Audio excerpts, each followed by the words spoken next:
Okay, so seeing the hour is 7 o'clock, I call the March 11th Master Plan Update Committee meeting to order. Pursuant to Governor Baker's March 12, 2020 order suspending certain provisions of open meeting law, GL Chapter 30A, Section 18, and the Governor's March 15, 2020 order imposing strict limitations on all people that may gather in one place. The Town of Chelmsford Master Plan Update Committee will be conducting a remote public meeting on Thursday, March 11th, 2021 at 7 p.m. Now that we get that out of the way, first item on the agenda is open session. I don't know, I don't see anybody, so we'll skip that one. Vision statement. At some point within the next 2 or 3 meetings, I'm going to get together. I'm going to have Beverly and Evan determine where we are with each section. And at that point, we may start to want to develop or look at the vision statement so that we can get this master plan update committee wrapped up. So I think that will be probably over the next month or so. We'll have that and see where we're at.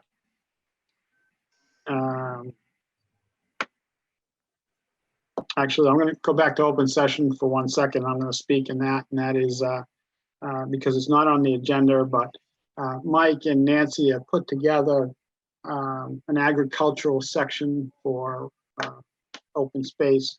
I'll instruct Evan to send that out to everybody, and also to make sure that the agricultural committee has it in the hands. And Mike and Nancy said they've already forwarded to a couple of the members for their input.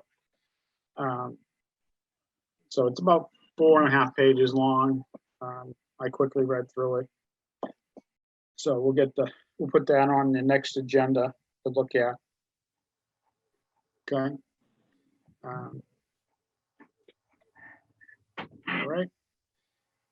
First item up is housing, and Nemco is going to take us through that. There was an email sent out today with 3 attachments: housing and a couple of maps. So Jay, you want to take us through it, or?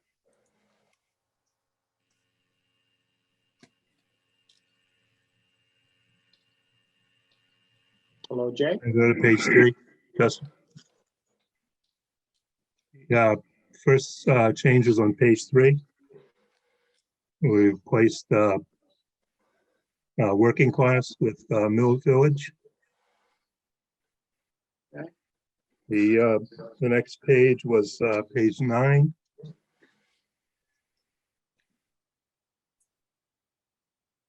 And it's table 4. There's a question there. Figures for 1980 to 1989. There was one property there that had 12 acres and a $10 million value, which is why it's out of sync with everything else, all the other numbers.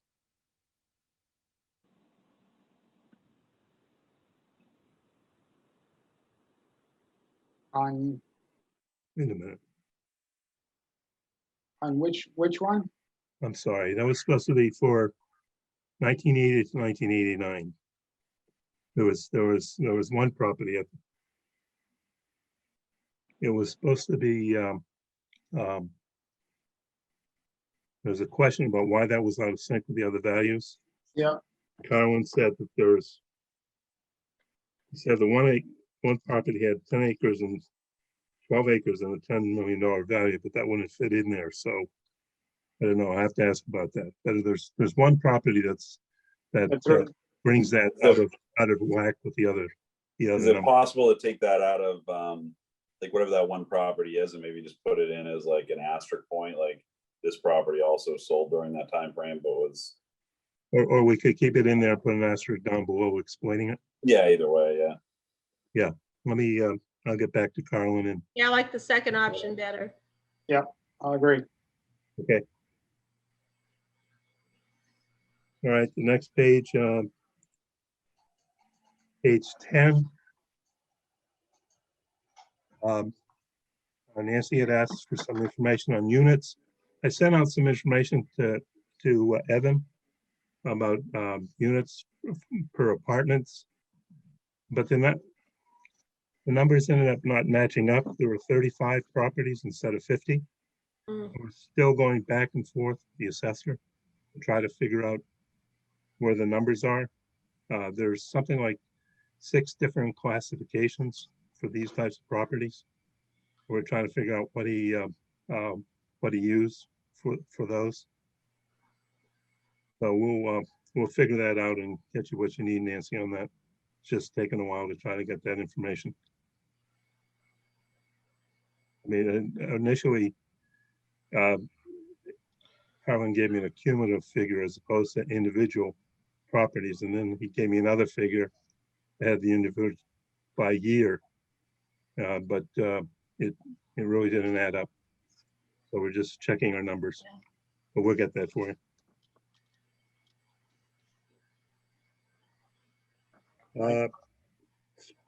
Page 19.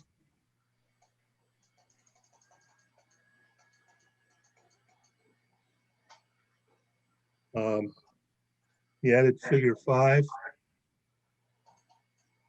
which is the numbers for the region. So you can decide whether you want to keep that in there or not. But this is another one that I believe Evan sent out to you earlier.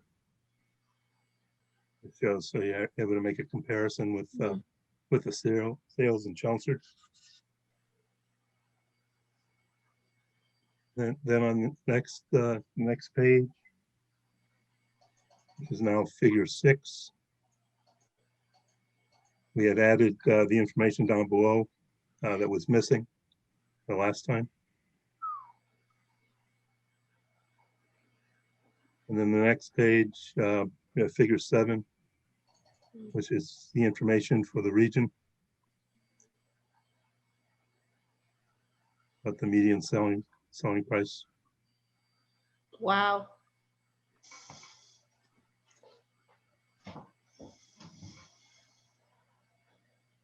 So let's see. On page 22 and 23.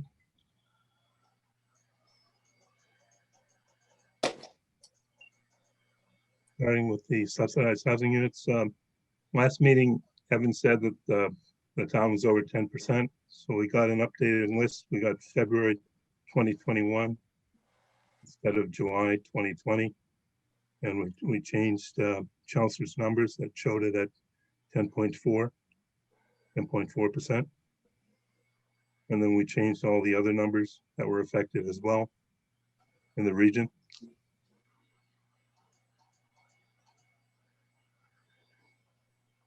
So Jay, do you know what is February 2021? Does that take into account the ones that are? I know that the one at the corner of Littleton and Hunt Road is starting to come online. Just wondering if it encompasses all of that, or if it encompasses portions of it, or not at all. well, if it covers it initially when the zoning board of appeals approves it, assuming the paperwork is submitted to DACD, and then it comes online again when the building permits are issued, and then it comes online again when occupancy permits are issued. Okay. And there are different time frames that, so I don't, we have the list. It is on there. Those 84 units are counted. Okay. Yeah. So I haven't. Hello? you go down further, Justin. Yep. And to the next page, these are all the individual projects. And the difference of the numbers was 93. That includes the 84 at Beaverbrook Crossing and the Pineview condominiums. That was the difference between what we had the last time with the July 2020 report and what we have now with the February 2021 report that puts Chelmsford at 10.4%.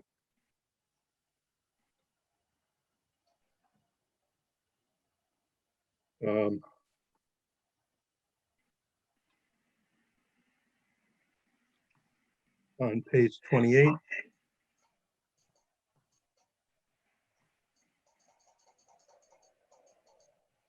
Updated information on the housing affordability section that's consistent with today's numbers. So it talks about the what it takes with the mortgage payment you're going to need for a single family home and what you're going to need for a condo. It also talks about a median household, what that would get you in terms of a value of a house of $536,875, assuming that their housing cost is at 33%.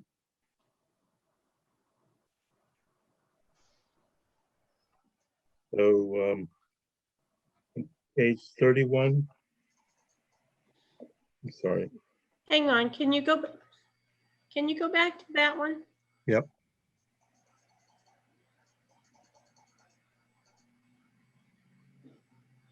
So this is looking at median incomes versus median prices.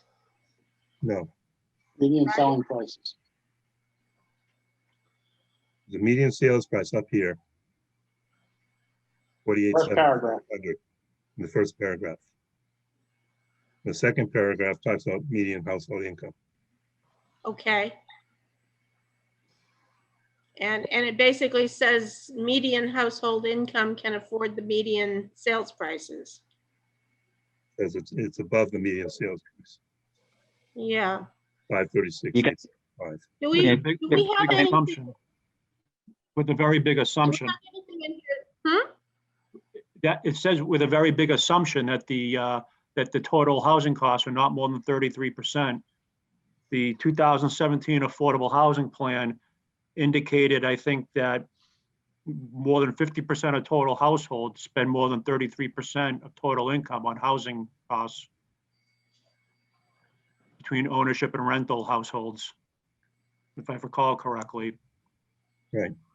Yeah, I'm just thinking that a section in here on housing affordability should look at least the quartiles of income or something, some sectors of income and whether or not we have housing for them that they can afford. Or the extent to which we have housing that they can afford. Because this is looking at medium versus medium. And I don't think it shows the whole picture at all. Well, if you go on to the next paragraph, it talks about housing burden All within the right. community.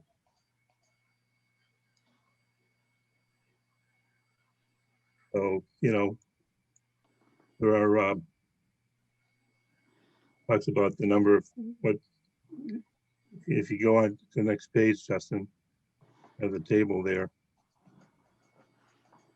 Talks about the owner's costs in terms of mortgages. Yeah, but these are existing old mortgages at old prices.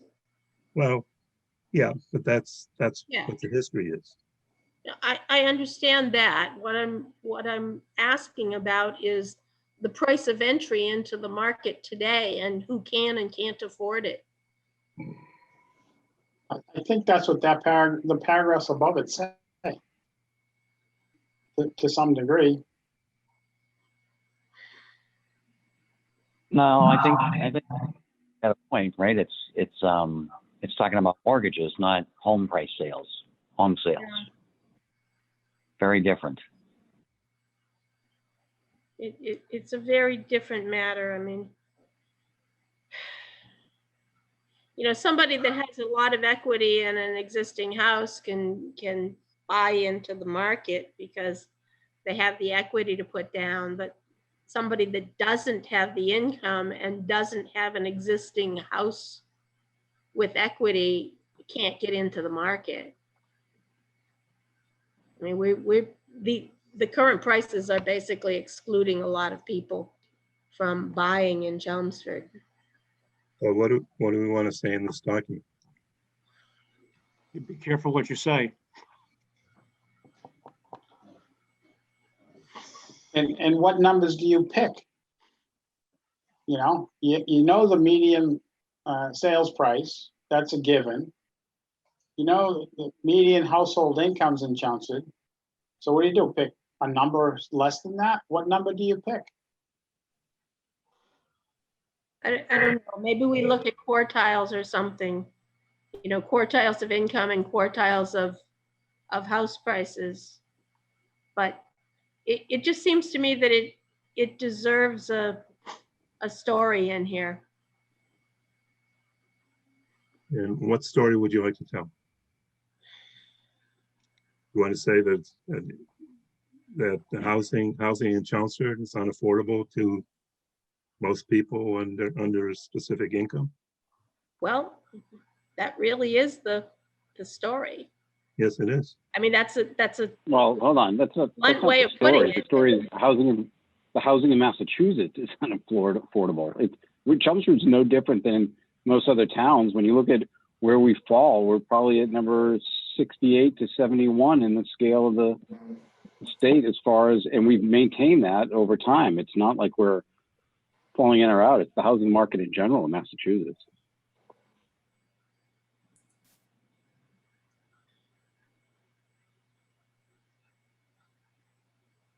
Nothing. So you don't think that it's something that needs to be addressed in here? I think not in this section. These are numbers, and I think Yeah, if you want to address something as issues and opportunities and recommendations. that's fine. So. Okay, Jay. Go Okay. ahead, Sharon. Thank you for the discussion. And we had sent out, Kevin, you had asked for information on vacancies in other communities. You'd asked for rent information on other communities. I wasn't sure I didn't know if you're just interested in seeing what the comparison was. Those are 3 of the tables I sent you. I didn't know if you wanted us to compare it with the region or if you wanted us to compare it with some other communities, or you're just interested in seeing how Chelmsford stacked up against the other. Yeah, I was just interested in seeing how it stacked up similar to the other tables and charts that you've included here. Okay, so was there anything from that you want to try to put into the plan, or is there anything that needs to be in there, or was it just for your information? I didn't have a chance to look at it in too much detail. Okay. What were your thoughts? I mean, did it provide any value? Well, there's value there, but I mean, you know, depending on who you compare yourself to, whether you compare yourself with Westford or if you compare yourself with Berwick and Tewksbury. I mean, I guess if the committee's inclined to keep the other charts and tables that were inserted, you know, then I would say insert those, just because it's additional data. But if the committee is deciding that some of these additional asks don't warrant being put into the plan, then I would go along the same lines with the ones that I requested. Okay. I just think my general perspective on the housing is it's such a hot topic, statewide, region, and within Chelmsford. Having more data is better than not having the data, and maybe certain data sets speak to certain people, you know, more than others. So that was just my thought process. What we use the data for moving forward remains to be seen. All right, let me take a look at the data again, and I'll get in touch with you. We can talk about how it might. Okay, appreciate that. Put it in here. Okay. Jay and So- Evan, Evan, I was this is Fred. If I could make a comment Sure. on following up to the discussion that Nancy had, and to continue on the point that Ken brought up on housing affordability, would it make some sense to perhaps have some information up there that looks at the housing affordability with a wider lens across the region, and conclude that Chelmsford is not alone in having these kinds of numbers? Yeah, but I think we can make that statement in the issues and opportunities section. But there are Outlining. other sections in this, there are other paragraphs in this section that do compare Chelmsford to other towns in the region. And I think it would make this housing affordability paragraph eliminate the conclusion that Chelmsford's all alone in having these high numbers. Well, I didn't make that conclusion. No, there are high numbers all around you. know. No, that's what I'm saying, that Chelmsford's not alone. Yeah, it's a regional problem. Right. Well, as Ken mentioned, it is a statewide problem. That's why they're trying to encourage more housing development throughout the Commonwealth. Try to deal with those higher prices. And you saw those median sales prices across the board for the region because of the way they're going up.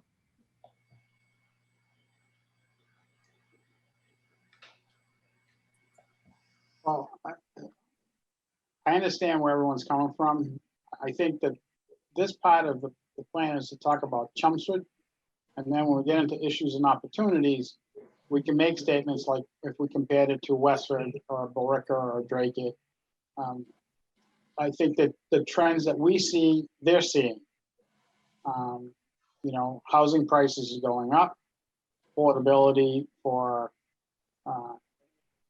people are becoming more and more challenging. But I think that's something we can do in the issues and opportunities to talk about housing as a whole for the region. So, George, I kind of with discussion, and I agree. Fred kind of beat me to the punch. I was going to say the same thing, and I'm really curious if Joe can speak to any potential buyers who come to the area, if they're at all interested in this kind of information when they're looking at real estate. I would assume they are, and I assume no one ever mentioned to me about a town's master plan where I could look up all of this stuff. So I don't know. I think it's important to have in there. That's all. Do you want me to answer that question? No one ever asked for a master plan. I think it's just honestly, it doesn't matter what town you're in. It's not affordable across the board. I mean, it's just, you know, it doesn't matter whether it's Chelmsford or Westford or Kingsborough. You know, and every buyer's search is different and everybody's income levels are different and people tend to gravitate towards a community that they can afford. I would say Chelmsford as a whole is actually more affordable than most of the region. You know, if people are coming out, they're usually coming out of Arlington, you know, and they're looking at like Lexington, super expensive, Bedford, very expensive. Then they hit really Billerica, Chelmsford, Westford, and Chelmsford and Billerica tend to be the communities they gravitate towards. So I don't know if it's worth noting that, but for whatever reason, we just have actually more affordable housing than, and when I say affordable, just in comparison to the surrounding communities. So yeah, I would be shocked if anybody asked for the master plan. But the point being that Chelmsford is competitive and relatively affordable compared to some of our neighbors. And I think that would help to attract people. That's all. So Jay, is it possible to maybe put something in here, either a chart to compare medium income and medium sales prices to other communities? I know you got the sales prices further up. Yeah. Right. And I that have might, I have it for the region, George, but yeah, for individual communities. yeah, for the region, Westford, Drake, Billerica, the NEMCOG area. Yeah. You know, and then people can see the trends through that, and that might, and then that could be shown basically in that affordability section or something. So people can see the trends and where we sit as far as median price and median household income. So. Okay. Sure. I would think from a realtor's perspective that this would be a good thing to point out to people that are shopping and looking at homes is to point this out. Yeah. So if it's here, master plan, and go, oh geez, by the way, have you ever heard of a master plan? You know, Chelmsford works pretty hard. All towns do. You know, you can get a copy of the master plan on the Chelmsford town website. See everything else that's going on. And if they want to, you know, participate in town management, they can. Well, I think what happens is ultimately a town that's planned properly and done a really good job, they tend to raise interest in their town, right? Like I've driven through towns in New York where their zoning's really funky because no one ever really thought of building a master plan or master zoning. And you can just tell as you drive through. Actually, I feel like in some ways, Billerica is really a victim of that same thing.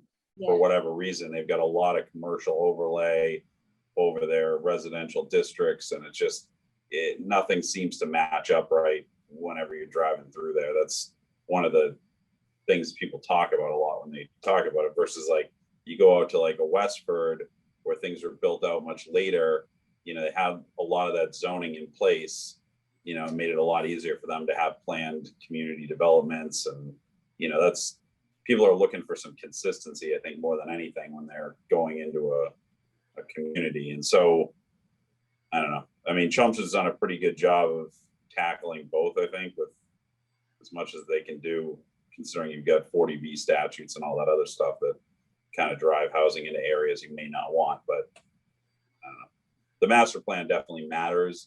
I think it's just more like most people don't necessarily consider the document so much when they're purchasing, as much as they can just feel it as to whether the community actually did the planning they should have done. So I think you've given the public an awful lot more than they deserve, to tell you the truth. But I do agree, Chelmsford's done a good job. I think a lot of people too look at, and Joey, correct me if I'm wrong, a lot of families that are looking for places, they look at the schools, you know, how the schools do. And Yeah, what I mean, services the town offer. You know, I think those are the most important things that people look at, you know. even people that don't have kids, What's that? even people that don't have kids look at schools because they go, schools aren't good, my values aren't going to hold, you know, and then they move on to another community. So, I mean, not to say that schools are the end all be all, but they're definitely a number one driver. Okay. Nancy, you had a comment? No, I didn't, but I was thinking that this might be a good place to put a chart of single-family house values in terms of the quantity of houses in various ranges based on the assessor's database. I could Simply interrupt to for show one. the spread of what's available out there.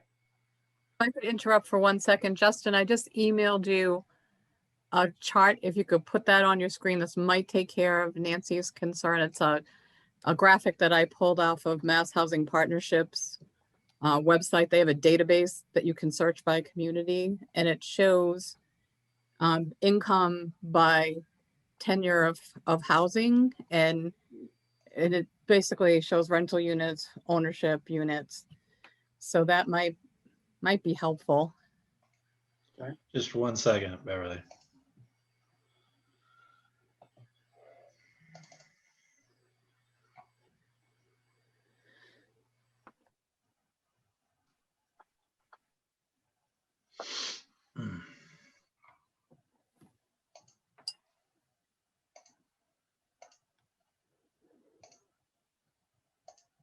Okay.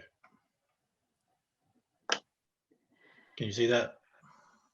Yep. So it basically shows the income along the bottom and the percentage of renters and percentage of owners that fall within those income categories. So it is existing people living in the town, not necessarily people from out of town who are trying to enter the market, but it does sort of show the distribution of income versus, ownership and rental. Okay. Yeah, I think that I think that addresses it definitely. I'm okay with putting it in. How about the rest of you? Yeah. Okay, since I hear no, I would say that's yes. Okay. Okay. Yep. Scott? Yeah, good. Bill? Yeah, Yeah. Yep, okay. yep. Ken? Yeah. Everyone's a Yep. yep. Everyone's a yep. All right. All right. Want to keep moving along, Jay? And Okay. Go to page 31.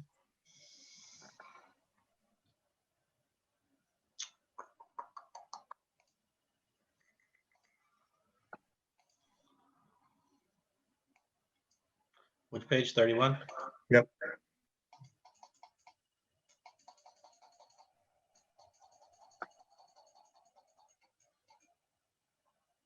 So we updated the section on affordable housing efforts in Chelmsford. And we basically talked about the Chelmsford Affordable Housing Plan and the age-friendly Chelmsford Action Plan. And we talked about the affordable housing entities, including the Chelmsford Housing Authority, Chelmsford Advisory Board, and the Community Preservation Committee. So the first section on the Chelmsford Affordable Housing Plan just kind of summarizes what was in there. What they did was they modified, they just updated their 2012 plan, and everything went back. You know, it kind of summarizes what had transpired since 2012. Next page, Justin. It talks about the different projects that were approved in the process. This is up until 2017. And then it's they have their updated HPP priority sites, and those are the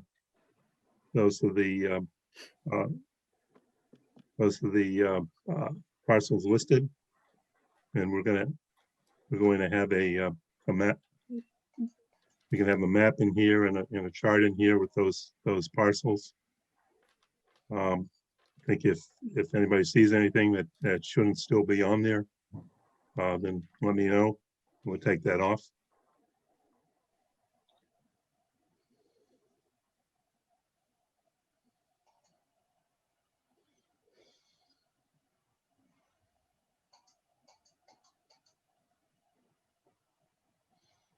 And I don't think, Evan, I don't think you had any additional parcels to add in terms of potential development sites. I think you just wanted to go what was in the affordable housing plan. Yeah, it looks pretty accurate. Okay. I'll take a closer look to see if any should be removed. Okay. In case anything had happened to them since 2017. All right, I'll the take a look. next section is the age-friendly Chelmsford Action Plan. It outlines the housing goals and action items. Just summarizes it in terms of housing activities.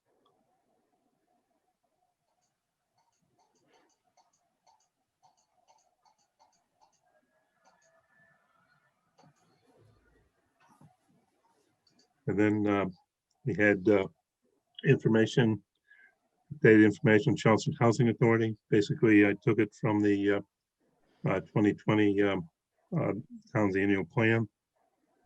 The director of the Housing Authority said he's going to provide me with some additional numbers in terms of people waiting on the waiting list. But that pretty much shows what the demand is for affordable housing within a community. 160,000 applicants on a waiting list. Statewide. That's Statewide. huge. Yeah. That's huge. Yep. A question on that. Are those unique, or is that an accumulation of each town's waiting list that has redundant applicants? I don't know. This is the first time that the town has had to go to a statewide waiting list, and they have priorities set up where emergency people from a local community taken care of first, then statewide emergency get taken care of second, and then back to local people. So I don't know. That's the general number. So you don't know whether it was cleaned when it was merged?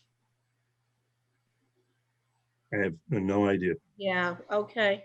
Because I mean, I know that I've heard that people end up on the waiting list for multiple towns, and it distorts the numbers. So, you know, not knowing what this number means, Well, it says, look at your wait time. Look at the average wait time. Still talking 5 to 7 years. which is craziness. All right, or even 3 to 5 years for people to get into a house. Yeah.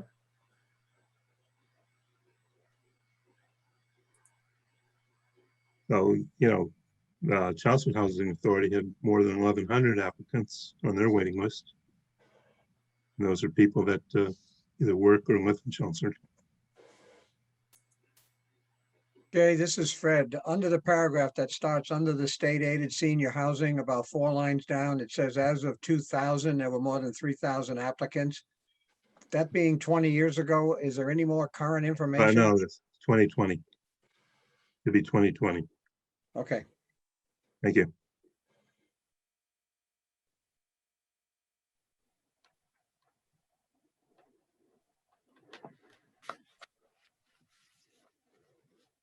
So then we describe the Chelmsford Housing Advisory Board and the roles that they play. They were formed in 2012, and so there was since the last master plan was done, so we didn't have a description of the board at that time. Jay, go back one, please. One page. Yeah, just one paragraph. Yeah. So all of these numbers of people that are waiting that need housing, where are they now and what's happening to them? I mean, are they on the street? And should we say something here about what the current situation is for these people? Well, this is a description of what the Housing Authority does. I get that. Okay. They could be living with relatives. They could be in other housing that's not public housing. They could be paying, much more, larger share of their income for rent, and they want to go somewhere where the rent's going to be affordable. So in other words, they may have housing, but they are, but the housing is so much of their income that it's it's a significant burden, and Yes. therefore they qualify for this program. Yes. Okay.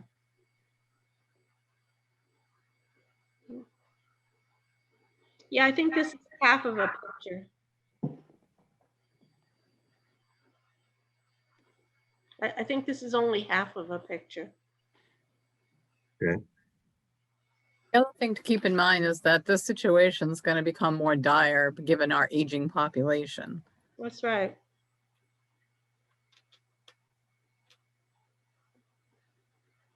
On the other hand, if they have to wait 9 years after they qualify, you won't have to worry about it. Well, and that is the reality, is that many of these people die waiting. Yeah. That's literally what happens. That I meant that, Bev.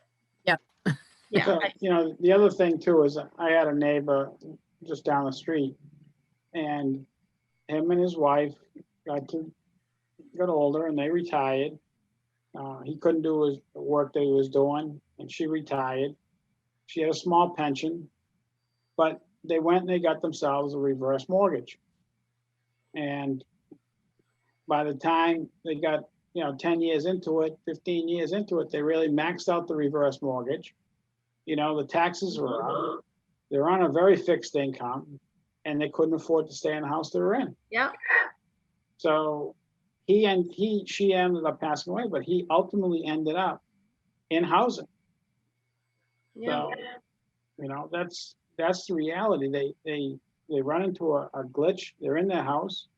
They need to get the reverse mortgage just to help them get through. And, you know, I've seen that more than once. I'm sure Joe's seen it several times too, elderly couples that end up with Yeah, I had a waiting list for, I think, 5 years. She lived on Turnpike Road. Her kids actually owned the house, but she lived in it, but she was just waiting to get into, she had COPD and a bunch of things, and she, like, towards the end, she finally got in, which I was very happy for her, but it was a long road for her, and she kept applying every 6 months and being told that she was just on a waiting list, and it was kind of disheartening, to be honest with you.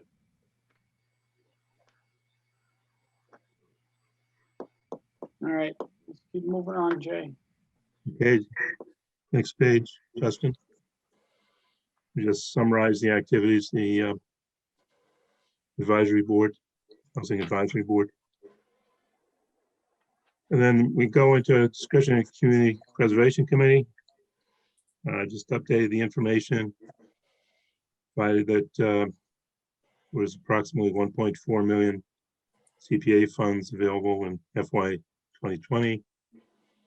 And overall, Chelmsford has seen 17.8 million since the CPA was approved, 2001.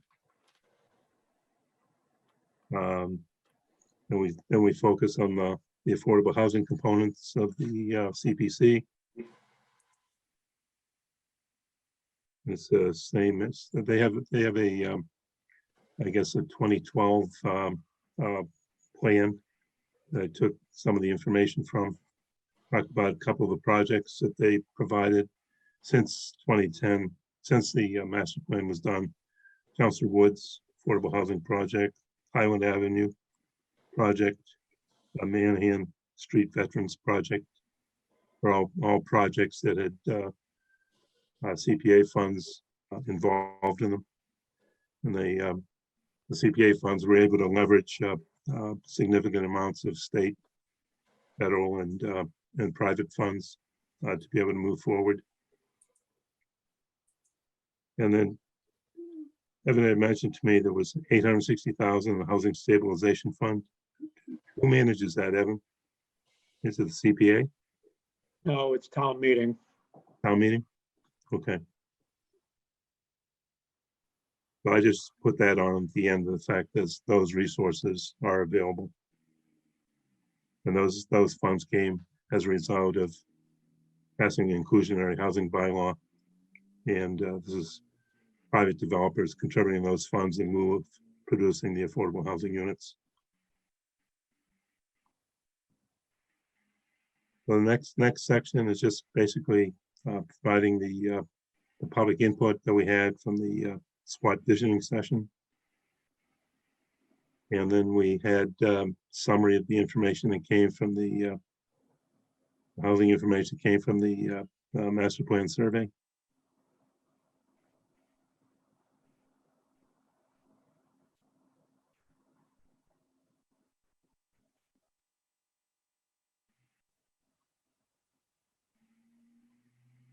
So all that information provides the basis for doing the issues and opportunities and recommendations section.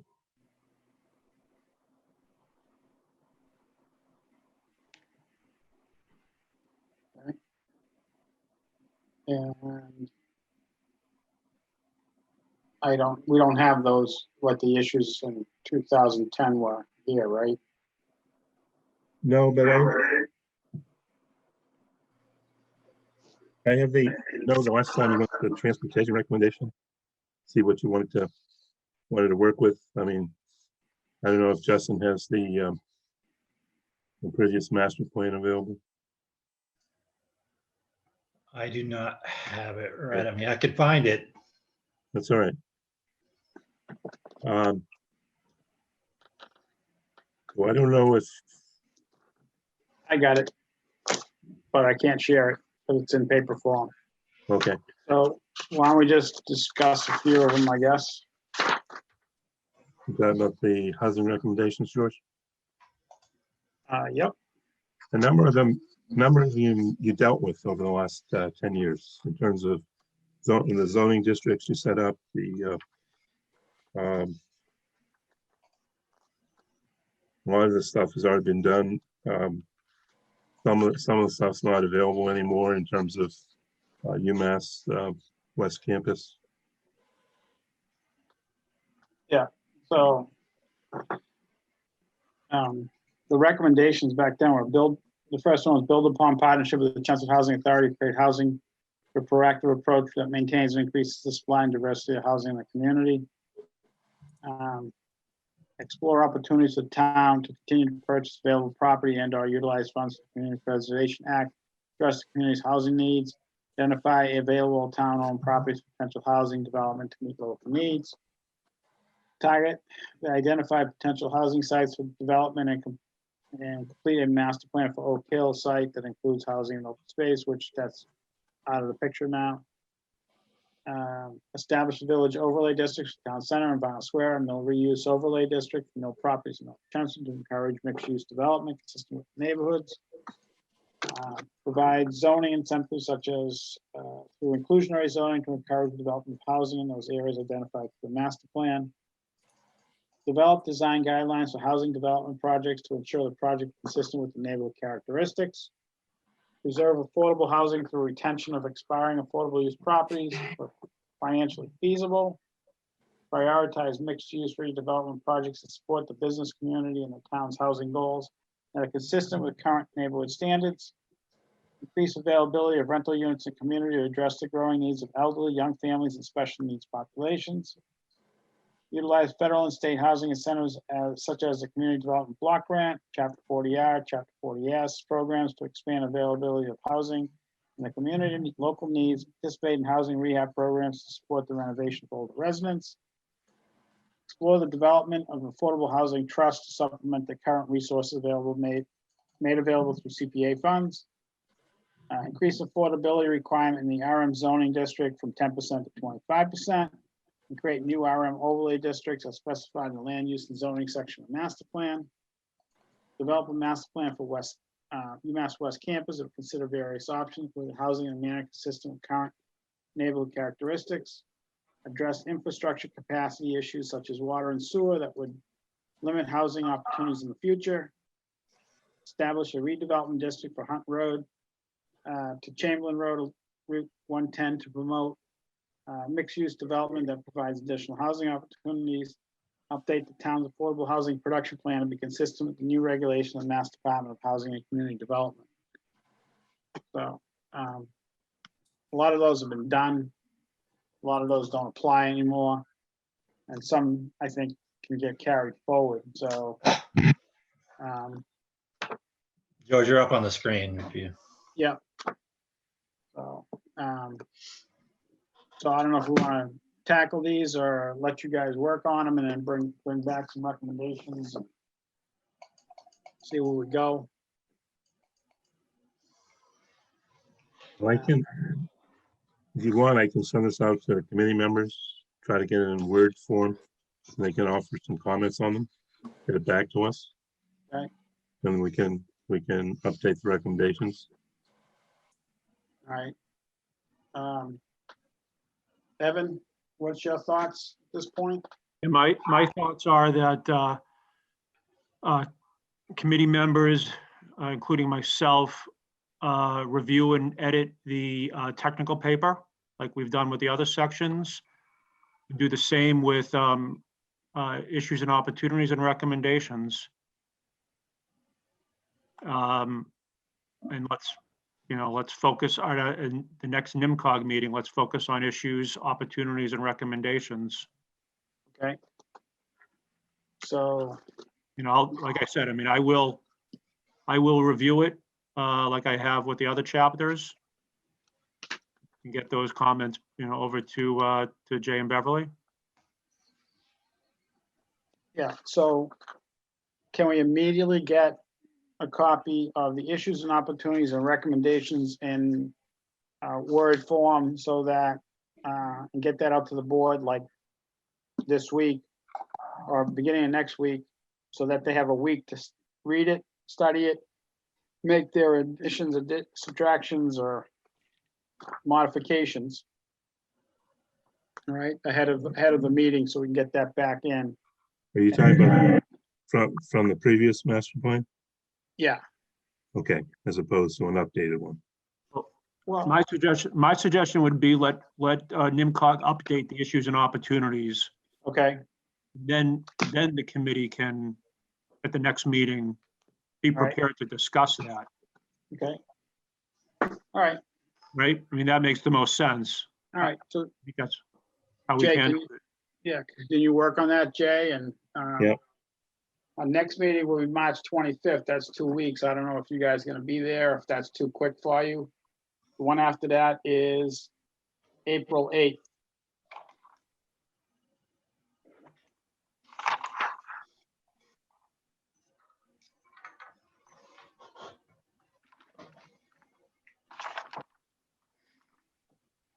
What do you think, April 8th, better for you? Probably. Yeah. Okay, so Yeah. if you can work on that and get it to us, at least 3 or 4 days in advance, so Yeah. that the board has an opportunity to look at it before the April 8th meeting. Okay, And that way we can add, subtract what we want to do. right. Any, want what's that? You want me to send you out a Word version of the previous recommendations so people can comment on it? Well, why don't you work on updating them as best you can with Okay. Evan, along with the issues and opportunities, and then we'll hit it. The board will hit those and add to it, I'm sure. So, Okay. anybody have any comments? Joe, Nan, Mike? 10% to 25%, was that hasn't been enacted, or it is? That was not enacted. I mean, there's stuff on here that's clearly out of date. I think maybe the best bet is for the team in the office to take an initial pass and get rid of the obvious stuff, clean up, and then we can tweak the rest. Okay. Ken? I like the plan. Let them tweak it, clean it up, and then Okay, take a look at it again. all right. Scott, I agree with Ken. Bill, Agree. Nancy? I agree. One person can clean this up a lot more efficiently than all of us Okay. at the same time. All right, I think we're all in agreement. Okay, And Thanks, so, Jay. we can work on adding to it, but it needs Yeah. cleaned up first. and if anybody on the board has some ideas, go ahead and send them over to Evan ahead of time. I'm sure Nancy's got a few ideas. Did I say that out loud? Send it over to Evan ahead of time so they can put it in. And I then we wish can, I had good ideas on this one. I'm sure you do. So, all right, and that way we can have a discussion amongst the board and at least look at it beforehand. All right, next item on the agenda is transportation. And we got an update from Justin on it. Sure. So, basically I took all of the recommendations and all the changes that we talked about at our last month's meeting and cleaned up the issues and opportunities and recommendations section. And just want to go through it. As far as like the issues section, I kind of reworked it a little bit just to make it a little more categorized. So what I did was I sort of made 5 different categories, and you'll see it throughout. George, at the last meeting, you wanted to make a mention of complete streets. So I put a little thing at the beginning, just talking about how Chelmsford adopted its complete streets policy, and that approach is what the town uses in when doing any kind of improvement project. And basically incorporating that into all of your projects, all your transportation projects. So the first section, what I did is this is just the non-motorized transportation category. And there weren't a whole lot of changes we made. I just sort of categorized it. And it's just a discussion of the Bicycle and Pedestrian Advisory Committee and the Bike and Ped Plan and implementing of the recommendations from that. And then the second category, I put together all the different parking issues. And so what we did in that section is we made an update to the narrative to talk about how the town center parking study has been completed and the Vinyl Square parking study has been completed, as well as adding some of Steve Yonley's comments about adding the new parking areas for the Bruce Freeman Rail Trail since the last master plan was in place. And the third section issues is public transportation. So and that just includes a discussion of commuter rail and LRTA service. There weren't a whole lot of comments from the last meeting about that. We did make one change on the commuter rail. Instead of talking about how the town supports expansion of the commuter rail, we changed the narrative to just say that further investigation for consideration of establishment of the commuter rail station.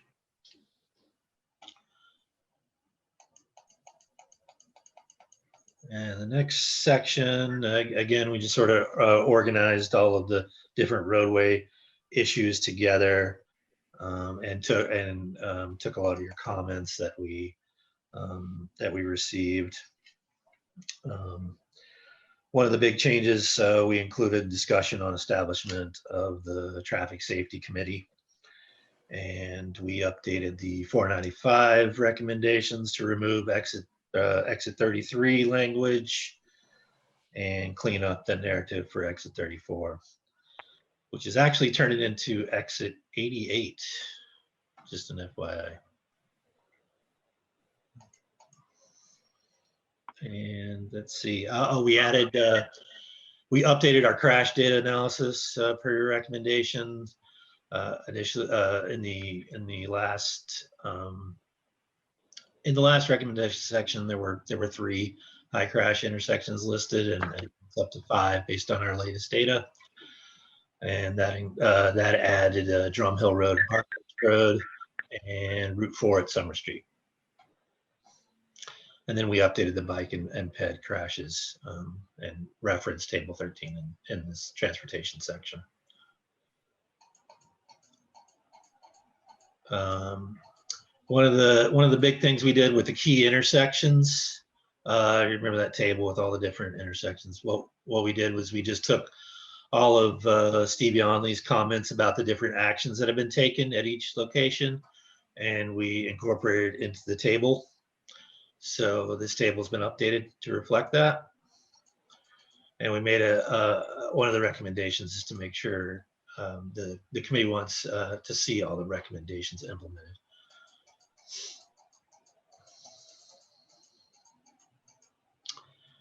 And finally, in the roadways section, we talked about this a little bit about how when we developed the regional long-range transportation plan, we met with town staff and developed kind of a universe of projects or universe of future projects that could be undertaken through our TIP process. So we added some narrative there. Just to talk about the different corridors that were identified: Chelmsford Street, Stedman Street, Golden Cove Road, Westford Street, Littleton Road, Drum Hill Road, and sidewalk projects in Vinyl Square, bridge improvement projects at Meadowbrook Road and Stony Brook, School Street over the Stony Brook, Gorham Street over 495, and Westford Street over 495. So we added that section. This is basically straight from our regional transportation plan. And the last category in the issues was we just took Fred's comments and added a section on age-friendly transportation. This just basically comes from the completion of the action plan and from that plan itself, and it just outlined the goals.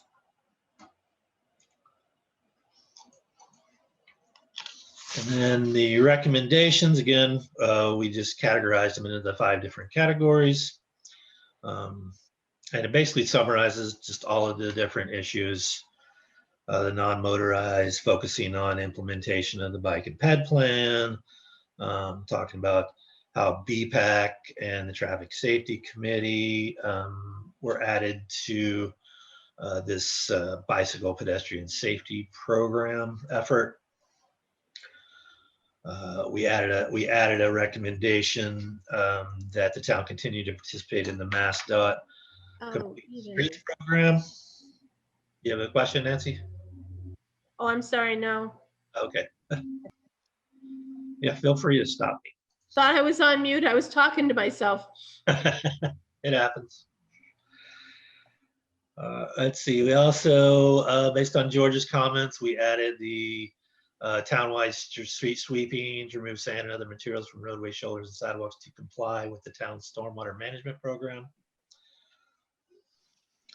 I believe that's it for the changes in the non-motorized. In the road maintenance section, we added the where is it? The addition of a police traffic enforcement team and its role in traffic safety. We removed the exit 33 discussion, the removal of the 495 and Route 4 ramps, and just beefed up the Route 110 and 495 recommendations. And that's it for that. No real changes to public transportation. And then we added, for age friendly, we added Fred's comments and his recommendations that we received at our last meeting. So I think that's it for changes. Are there any questions or anything? I had 2 items for consideration to be added. First one is the NIMCOG DLTA up in Vinyl Square. I don't know if you guys added that or not, but at this point. No. Okay, I think that's definitely worth adding for the rest of the committee members. Town submitted a DLT request to receive the assistance of NIMCOG to assist the Vinyl Square Master Planning Committee to initiate a public engagement process with stakeholders of the Vinyl Square and users of Vinyl Square related to identifying transportation, pedestrian, streetscape improvements for Vinyl Square. And that essentially is viewed as the kind of initial step towards a long-term state transportation project that would be about 5 to 7 years out if everything goes according to that timeline. The other one has recently kind of come to my attention. It's related to the town's traffic rules and regulations, which is in the town code. For those who don't know what that document is, it's essentially a document that itemizes all of the regulatory signage in which the police department could issue a citation and enforcement. So speed signs, no parking signs, one-way signs, anything that any regulatory sign you see on the roadway And the Chelmsford Board of Selectmen are the road commissioners, and they are required to take a vote to add regulatory signs. And then the traffic rules and regulations are required to be updated to accurately reflect those signs. So apparently, what is currently being discussed at the Traffic Advisory Committee is to what degree do the traffic rules and regulations accurately reflect what has been approved by the Board of Selectmen. So I think that's worth kind of putting in there.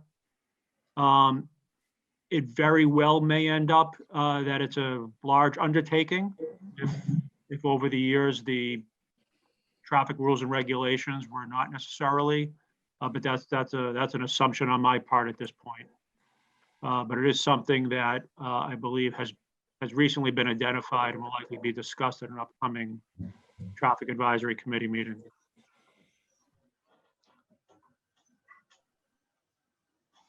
Okay, anyone have any problem with adding those two? No. No, Good. Okay, so I have a- George, good to could me. you scroll down to the bottom? There was one that I had a question about.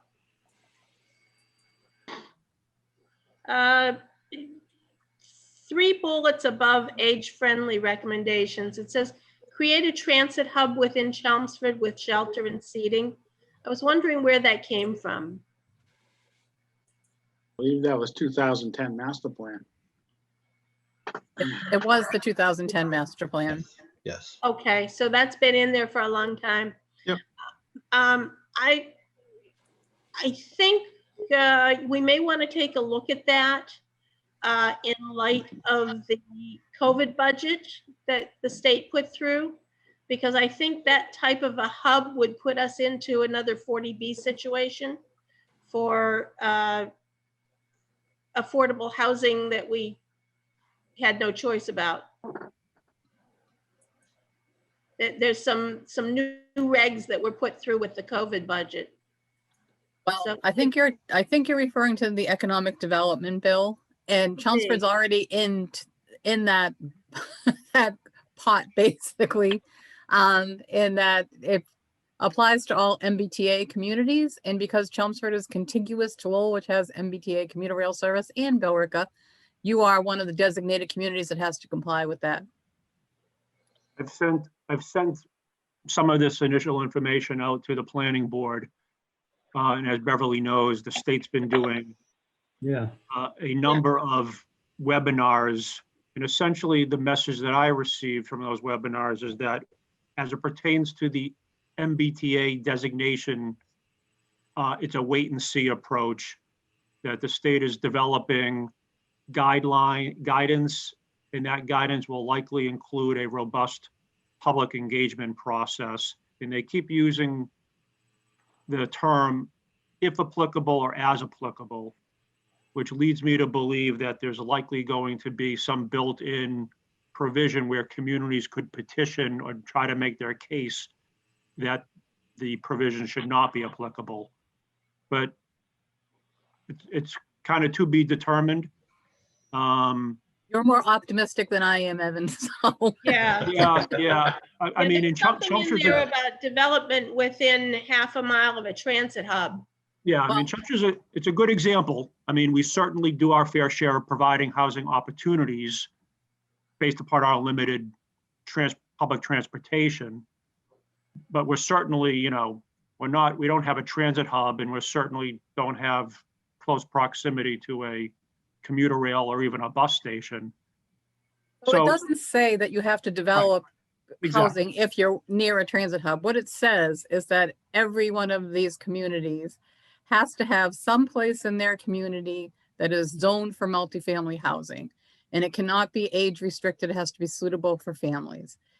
It suggests that the locations of those sites ideally should be near public transit, but it does not say if you have public transit, you have to build housing next to it.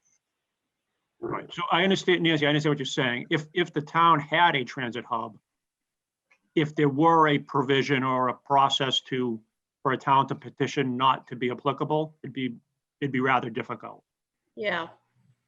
the notion that where would we locate a transit hub, even if the state or LRTA came to us, I'm not sure we have a logical location. I'm not sure there's a good location. So it's a carryover. I kind of view this as assuming that the committee wants to keep it as a wish list, so be it. Otherwise, the reality that this is going to happen within the next 10 years, or that anyone is actually going to work on it, is slim to none. So my vote is just to keep it there, because again, it's something that probably is not gonna happen. It was a wishful, high level thought. So it was just there, if you want to put a note there, look at the creation of a transit hub within Chelmsford with shelter and seating, and be conscious of whatever that bill was that was passed and how it would affect Chelmsford.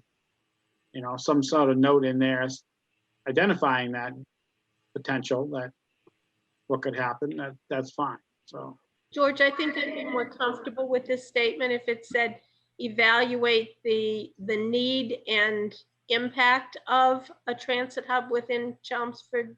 I'm for okay with that. Shelter and seating. How's that for wording? Everyone agree with Nan on that? Yeah. Yeah. So I'm getting yeses along the board. So Justin, can you just make that quick change? Yes, sir. Thank you. Thank you. All right. From there, I think that's it, right, Justin? That's it for me.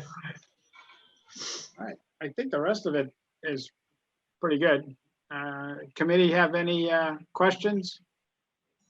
Mike, Joe, No. Ken?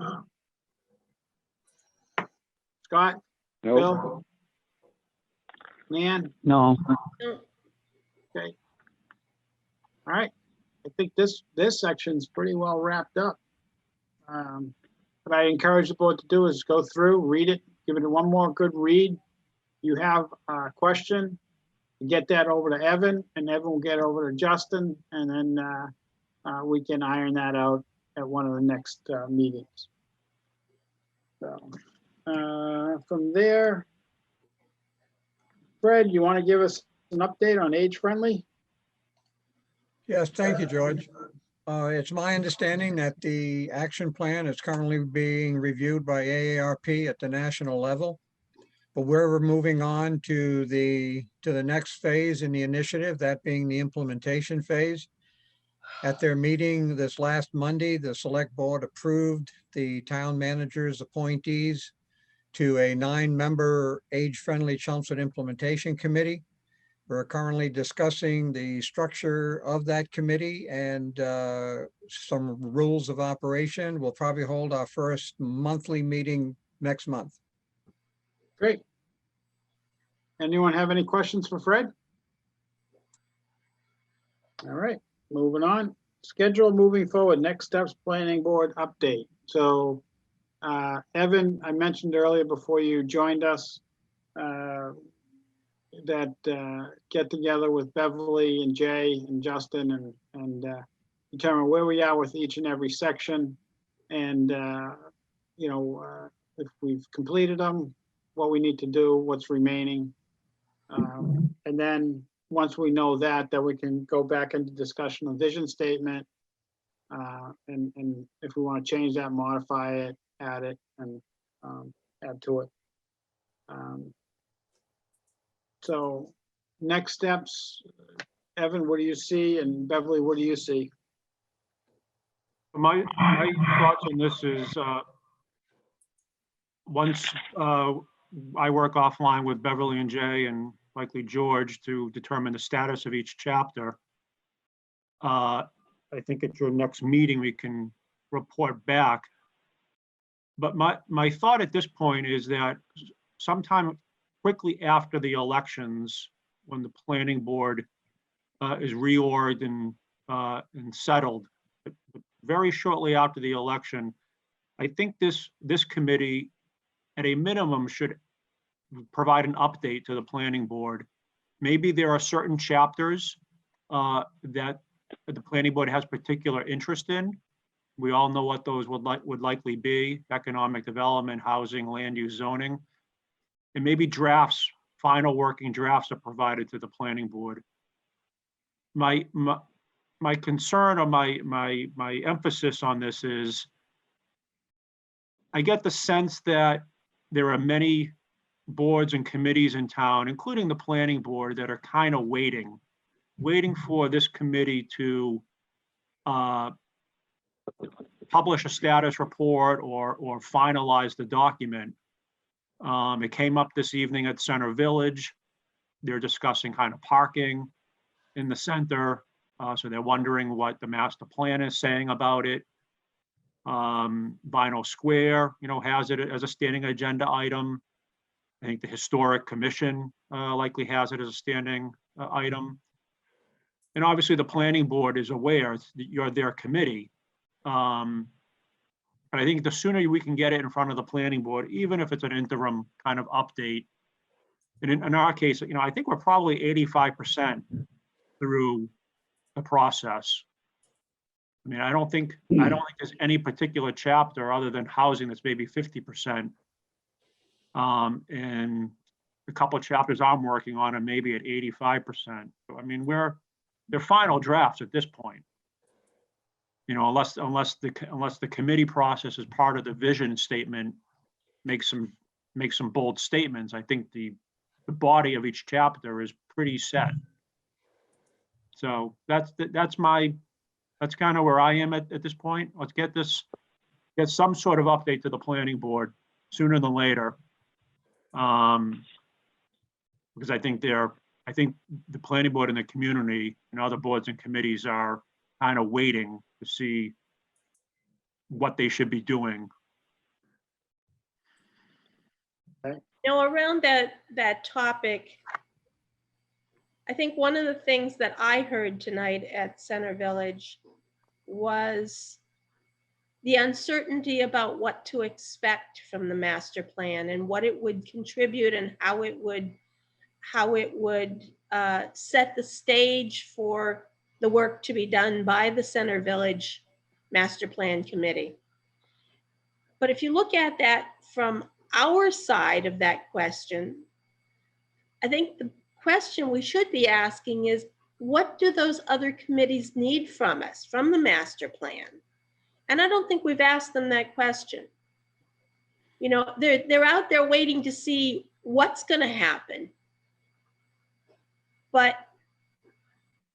should also be asking, what do you need addressed in the master plan? What ifs that each of those other committees have that we should have some sort of answers to, or at least some data on? And it's probably time that we ask that. Because I don't think we're done unless we have. I'd like to chime in and say, to somewhat to Nancy's point, the people that are closer to each individual committee, they're closer, they're more knowledgeable, they're more action oriented, and they should probably have their own ideas on what they think their committees and their groups should be focusing on, and they should kind of provide that to us so that we can say, does that fit into the master plan? Not not the other way around. Not waiting to find out. Okay. So what I've mentioned to both of those village committees, because it's come up, is that the master plan is an update process. It's not, to date, it doesn't appear to be making any drastic policy changes or recommendations to policy changes. It simply says that the Vinyl Square Committee and the Center Village Committee should continue to implement and update accordingly. And when it comes to land use and zoning, it basically says to the planning board, review your overlays. So it's kind of what your process you're kind of walking the fence, making assumptions that none of those none of those other boards or committees are interested in any drastic changes. On the other hand, I attend all these meetings that I'm not aware of any committees interested in pursuing any drastic changes. So it's almost as if it truly is an update until and if sometime the planning board identifies the need for a policy change. But you're not, today, you have not been recommending policy changes. You've been recommending that Right. boards and committees continue to do their job and evaluate accordingly. Well, I think the other thing that these committees, and now, Evan, maybe you have explained this to them, that they need to understand is that a master plan is a very high level document. And it doesn't typically get into, on the ground nitty gritty recommendations within a specific neighborhood or town center. It's very high level, and it focuses more on the overall town in terms of zoning and other things. And you're not going to get recommendations that says a sign should go here in Central Square.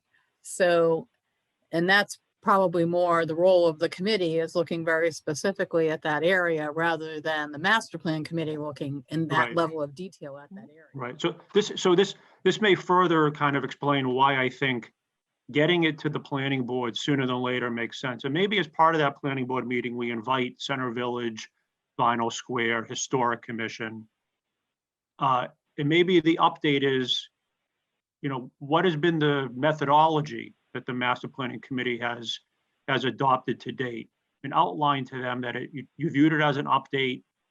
You're not making any drastic recommendations related to policy changes, and you're recommending that these existing boards and committees continue to implement their master plans, review them accordingly, and revise them accordingly.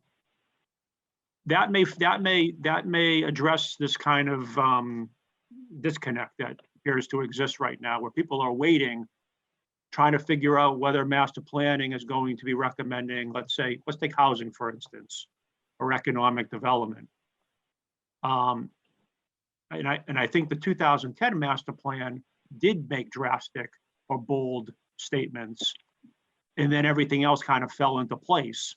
Committees actually did master planning, they implemented in accordance with the kind of vision of the 2010 master plan. And maybe that's kind of what people are thinking is going to happen with the 2020 update. And clearly, at least from my perspective, we're 85% through this process, and that does not appear to be the case.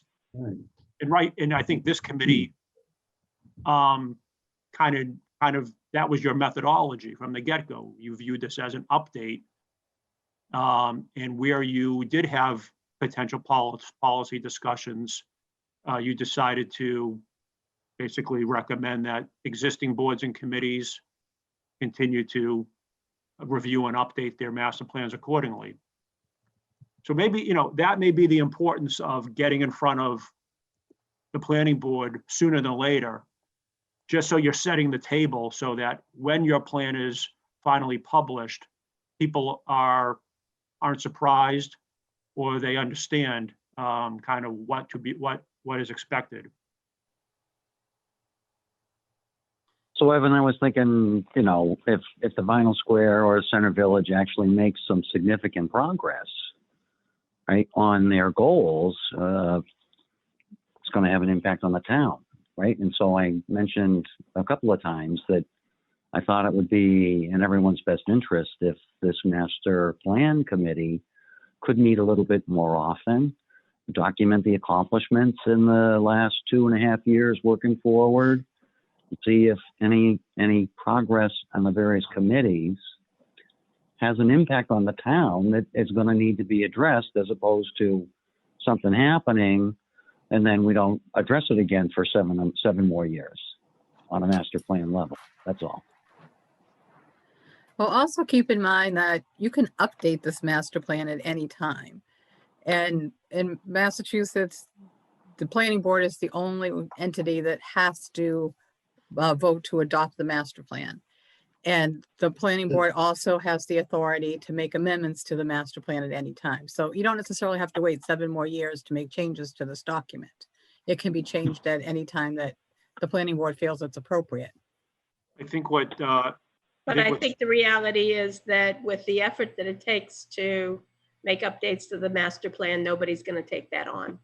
but I think what Scott was referring to, and he has brought this up and the committee's discussed it a couple of times, and I think the committee has agreed with Scott, was that rather than have a general implementation committee that the 2010 master plan had, to give it a bit more meat and a bit more importance, so that it's not just tracking implementation, but it's also maybe considering what Scott's referring to is once we implemented something, was it effective implementation, or were there unintended consequences? Is that what you're kind of thinking about, Scott? Yes, exactly. Plus, yes, and then, yeah, an unintended consequence or an unintended impact to the town or traffic or whatever. Kind of more assessment rather than just checking the box. Yes, it was implemented. Was it effective implementation? Yes, exactly. Yeah. Yep. And I think the committee's discussed that.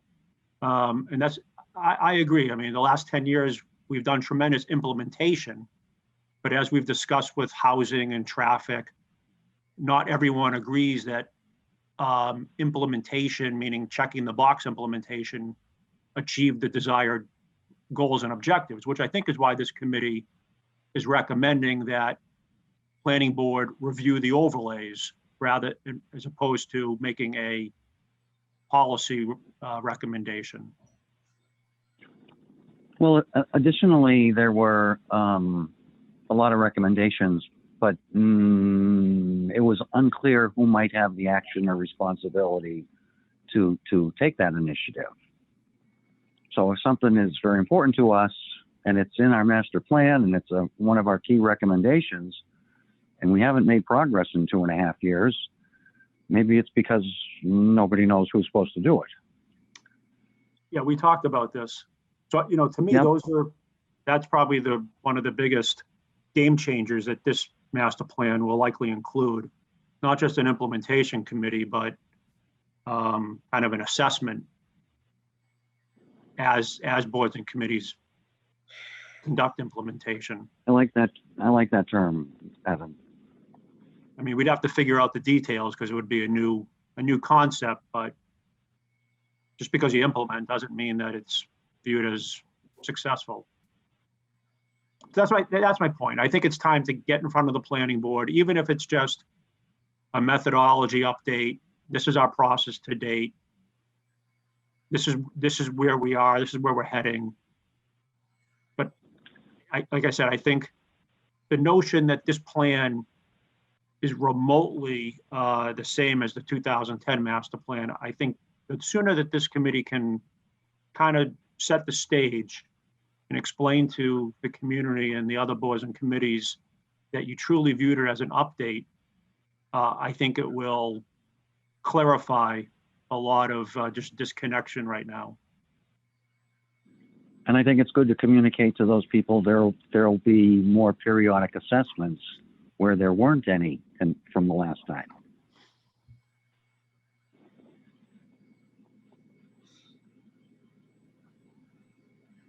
Anyone else? So I'll chime in with my opinion. My opinion is that if we're going to go before any of these boards, we have to have the sections at least 95% done.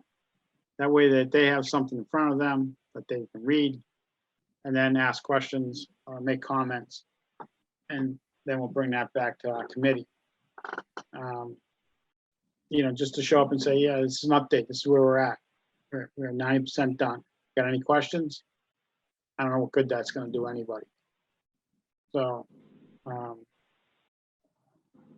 you know, I mean, I have no problem with presenting the sections to the respective boards.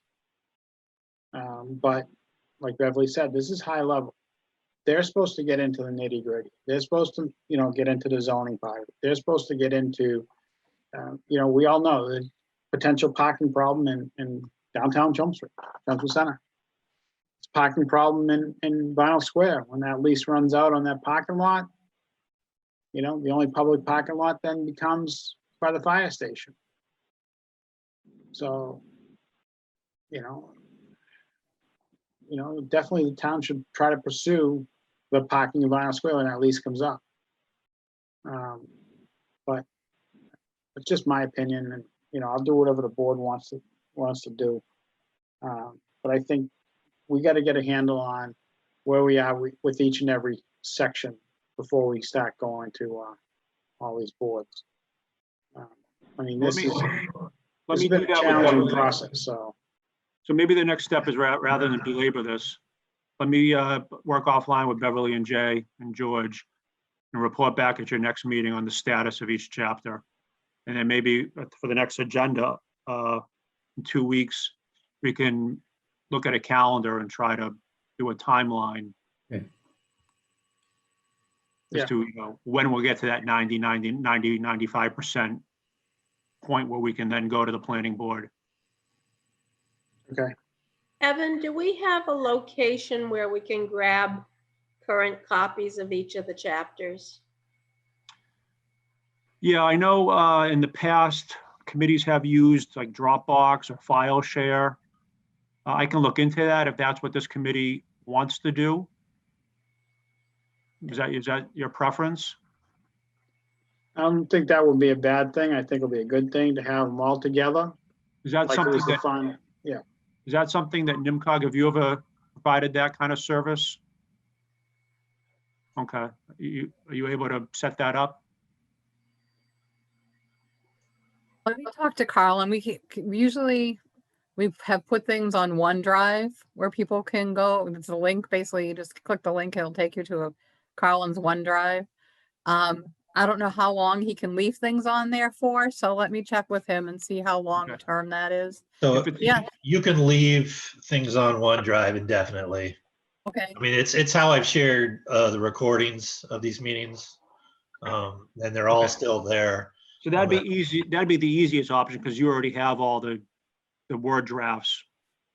I have them for our chapters, but you have Yeah. other chapters you're doing, right? So you Yes, would and need to Yeah, get I can those to me. you. Yeah. Okay. All right. So we'll talk about that when we talk offline. All right. So for the next meeting, we'll continue this discussion on where we're at. Other sections, we'll talk about the agricultural paperwork that Nan and Mike have put together. Evan, we talked about getting that over to agricultural committee too as well for their review, Okay. okay, and their input. So, and that's part of the open space. That was open space and Yeah, it's a part of open space. yeah, so we might as well put that on the agenda, open space. NEMCOG's not gonna, are you gonna be at our next meeting? No, right? Not the Right. 25th. No. I have a conflict that night. Okay, so we'll delve into your sections, Evan, okay? All your sections that you have, why don't you put that on the agenda, Yep. okay? We'll go through those. Anybody George? else? Yes, So I want to make sure I understand this and it's clear that Evan and you or someone has got an action to say, here's all the sections of the master plan, and here's the name of the file that has the latest final status. And we're going to email that out, at least the list, because we've been, What we'll Evan's been provide, putting, what we'll so I provide may- to you is basically, it'll be a list of each chapter. So the land use, if you want to look at the land use chapter, click on this link. If you want to look at housing, click on this link. So there'll be a separate link for every chapter, and you'll be able to download them or look at them or do whatever you want to do with them.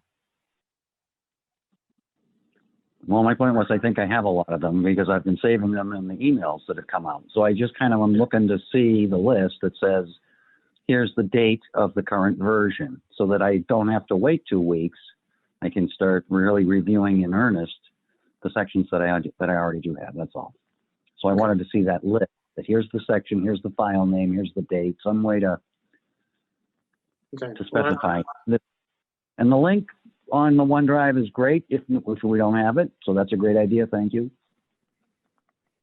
All right, so maybe Evan, Evan and Beverly put that quickly together on a Word document. Just, it doesn't even have to just say, we're at transportation plan dated 3/11/2021.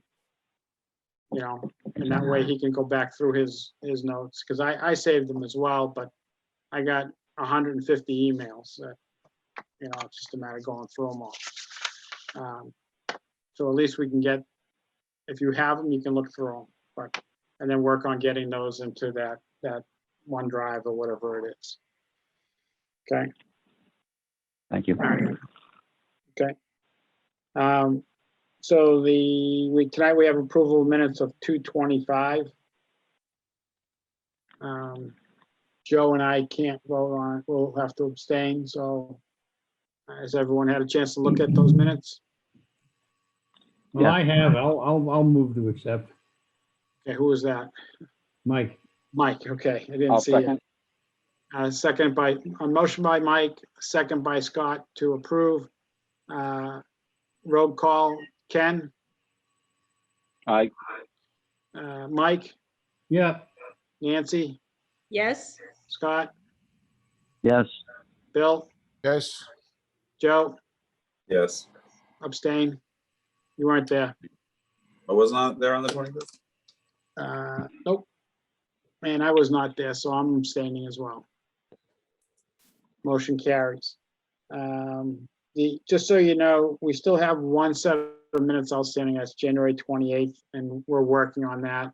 There was a glitch with the video, so myself, Evan, trying to pull that together. And when that comes out, we'd ask you to do a hard look at it and make any notes and get back to us on it.